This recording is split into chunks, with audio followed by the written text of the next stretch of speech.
Assalamu alaikum students. Today we are going to learn about blood.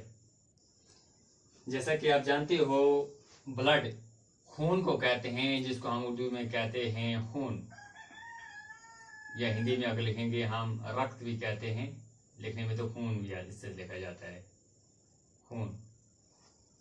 Blood आपको पता है हमारे जिस्म में लाल रंग का खून होता है, एक रेड कलर का फ्लूइड होता है जो हमारे जिस्म में लगातार सर्कुलेट करता रहता है। इसी रेड कलर के फ्लूइड को हम ब्लड कहते हैं। ब्लड को हम कैसे डिफाइन करेंगे? Blood is a fluid connective tissue which circulates in our body. Blood एक कनेक्टिव टिश्यू है जो हमारे जिस्म के मुख्तलिफ पार्ट्स को आपस में कनेक्ट करके रखता है, मगर ये फ्लूइड स्टेट में होता है, लिक्विड स्टेट में पाया जाता है। इसलिए हम लिखते हैं blood is a fluid connective tissue which circulates in our body. अब दूसरी बात कि ब्लड, आप जानते हो कि ब्लड का कलर रेड होता है। क्यों?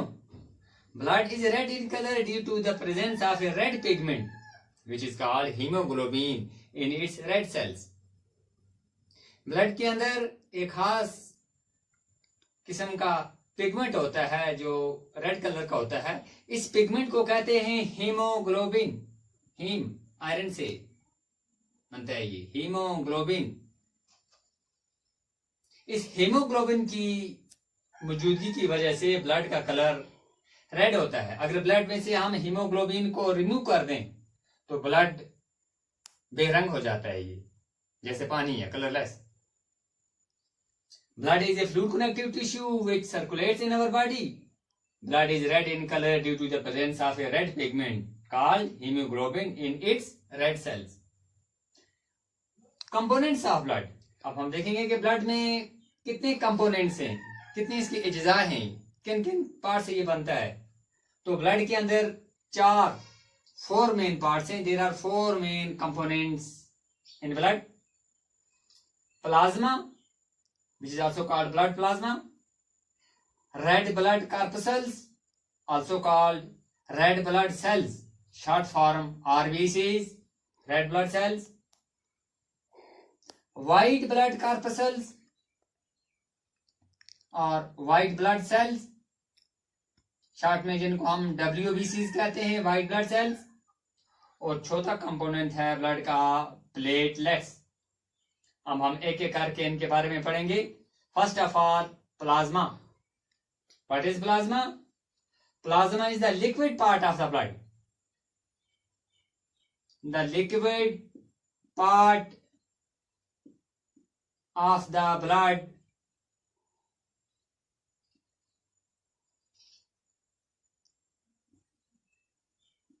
is called plasma.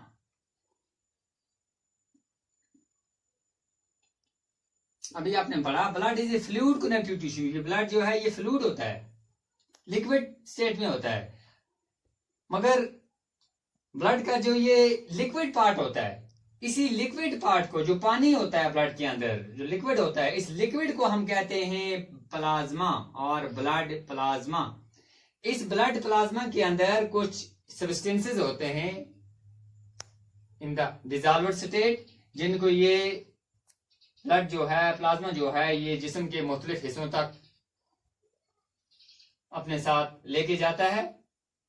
जैसे इस प्लाज्मा के अंदर प्रोटीन्स डिसॉल्व्ड होते हैं, डाइजेस्टेड फूड होता है, हार्मोन्स होते हैं, कॉमन साल्ट होता है, वेस्ट प्रोडक्ट्स होते हैं जैसे कार्बन डाइऑक्साइड और यूरिया। ये तमाम सब्सटेंसेस प्लाज्मा के अंदर डिसॉल्व्ड स्टेट में होते हैं और प्लाज्मा इनको जिस्म के मुख्तलिफ बॉडी पार्ट्स तक ले जाता है। और इसके अलावा ये जो ब्लड के बाकी के 3 कंपोनेंट्स हैं, आरबीसी, डब्ल्यूबीसी और प्लेटलेट, ये तीनों कंपोनेंट्स भी प्लाज्मा के अंदर इमर्स्ड होते हैं, ये डूबे होते हैं, ये भी प्लाज्मा के अंदर ही होते हैं। दूसरा पार्ट आ गया इसका रेड ब्लड कार्पसल्स और रेड ब्लड सेल्स, जिसको हम शॉर्ट में आरबीसीज कहते हैं।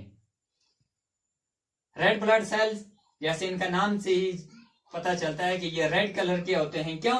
क्योंकि रेड ब्लड सेल्स में ही हीमोग्लोबिन होता है। हीमोग्लोबिन जो रेड पिगमेंट होता है, इस हीमोग्लोबिन रेड पिगमेंट की वजह से रेड ब्लड सेल्स जो होते हैं ये रेड होते हैं, और इन आरबीसी की वजह से पूरा ब्लड जो है ये हमें रेड दिखाई देता है।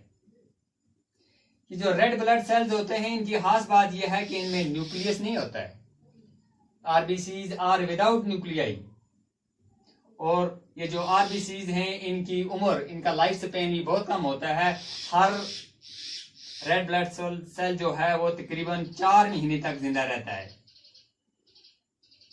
इनका लाइफ स्पेन जो है ये सिर्फ 4 मंथ्स है आरबीसीज की। इसलिए हमारे खून में ये जो रेड ब्लड सेल्स हैं ये रोजाना मरते भी हैं, रोजाना बनते भी हैं।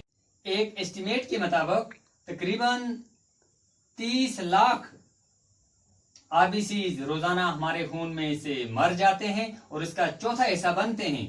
और 30 लाख का चौथा हिस्सा बन गया 4 गुना, चौथा हिस्सा नहीं 4 गुना इसका हो गया 1 करोड़ 20 लाख, यानी 1 करोड़ 20 लाख आरबीसीज रोजाना हमारे खून में बनते हैं। और ये इनकी बनने की जगह है बोन मैरो। बोन मैरो में ये आरबीसी रोजाना बनते हैं। रोजाना इसलिए ये इतनी बड़ी तादाद में आरबीसी बनते हैं क्योंकि इनका लाइफ स्पेन जो है वो बहुत कम होता है। ये आरबीसी जो है ये तकरीबन 4 महीने तक ही जिंदा रहते हैं। रोजाना ये मरते भी हैं और उसका 4 गुना बनते रहते हैं। अब इसका फंक्शन जो है बहुत अहम फंक्शन है ये आरबीसीज का। आपने अभी पढ़ा कि आरबीसीज में हीमोग्लोबिन होता है जिसकी वजह से आरबीसीज या पूरे ब्लड का कलर रेड हो जाता है। इस हीमोग्लोबिन का काम है it transports oxygen from lungs to all the tissues, in fact all the cells of the body. यही हीमोग्लोबिन जो है ये लंग से ऑक्सीजन को उठा के जिस्म के तमाम हिस्सों तक ले जाता है और जिस्म के तमाम हिस्से बल्कि तमाम सेल से रेस्पिरेशन के दौरान जो कार्बन डाइऑक्साइड बनता है इस कार्बन डाइऑक्साइड को उठा के वापस ला के छोड़ता है लंग्स में। ये इसका मेन फंक्शन है आरबीसीज का। ब्लड का तीसरा कंपोनेंट है व्हाइट ब्लड कॉर्पस्कल्स और व्हाइट ब्लड सेल्स, डब्ल्यूबीसीज। डब्ल्यूबीसीज का भी बहुत ही अहम रोल है हमारे जिस्म में। ये जो डब्ल्यूबीसीज हैं ये हमारे जिस्म को बीमारियों से, इन्फेक्शन से बचाते हैं। जब भी हमारे जिस्म में जर्म्स, बीमारी पैदा करने वाले, हमें बीमार करने वाले जर्म्स या जो भी फॉरेन बॉडी दाखिल हो जाती हैं,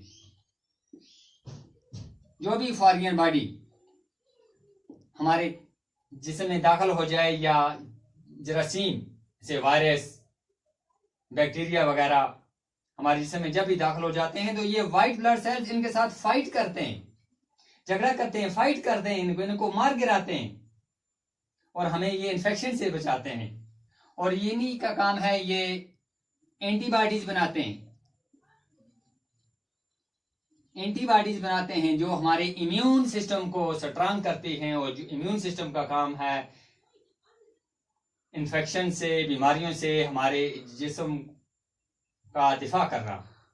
और इसी वजह से डब्ल्यूबीसीज को कहते हैं सोल्जर्स ऑफ द बॉडी, जिस्म के सिपाही, because they fight against disease causing germs and foreign bodies entering our body from outside.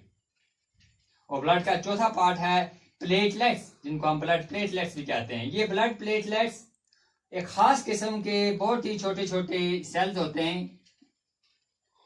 These are the tiny fragments of special cells formed in the bone marrow. Bone marrow में बहुत ही छोटे छोटे खास किस्म के सेल्स बनते जाते हैं जिनको हम कहते हैं प्लेटलेट्स। इन प्लेटलेट्स का काम है these help in coagulation of blood और clotting of blood in a wound or cut, in a cut or wound। आपने देखा होगा जब भी हमें कोई जख्म लग जाती है, उस वहां से खून बहता है। जिस जगह से जख्म से हमें खून बहता है वहां आहिस्ता आहिस्ता कुछ मिनटों या कुछ लम्हे के बाद आप देखते हैं एक जाली सी बन जाती है, एक ब्लड क्लॉट बन जाती है, वहां का खून बाहर जो आते आते वहां गाढ़ा हो जाता है। इसको कहते हैं ब्लड क्लॉट। और ये ब्लड क्लॉट जो है ये ज्यादा खून को बहने से रोक देता है ताकि ज्यादा खून जिस्म से बाहर ना जाए। और ये काम करते हैं platelets. These platelets help in coagulation of blood or clotting of blood in a cut or wound. तो आपने पढ़ा blood. Blood is a fluid connective tissue which circulates in our body. Blood is red in color due to the presence of a red pigment which is called hemoglobin. There are 4 components in blood: plasma, red blood cells, white blood cells, and platelets. The liquid part of the blood is called plasma. In plasma there are various substances dissolved in it like proteins, digested food, hormones, common salt, waste products like carbon dioxide, urea, etc. Plasma carries these substances from one part of the body to the other where it is utilized. Red blood cells or red blood corpuscles. These are red in color due to the presence of hemoglobin, and hemoglobin is the carrier of oxygen. It carries oxygen from lungs to all the tissues, all the cells of the body, and it also carries carbon dioxide from different cells of the body to the lungs from where it is breathed out. White blood cells, which are also called soldiers of the body because they fight against disease causing germs in foreign bodies and also make antibodies which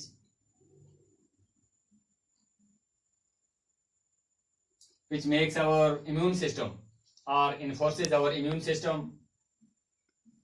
And the 4th component of blood is platelets. Platelets are tiny fragments of special cells formed in the bone marrow. They help in the coagulation of blood or clotting of blood in a wound or cut. That's all for today. Wassalam.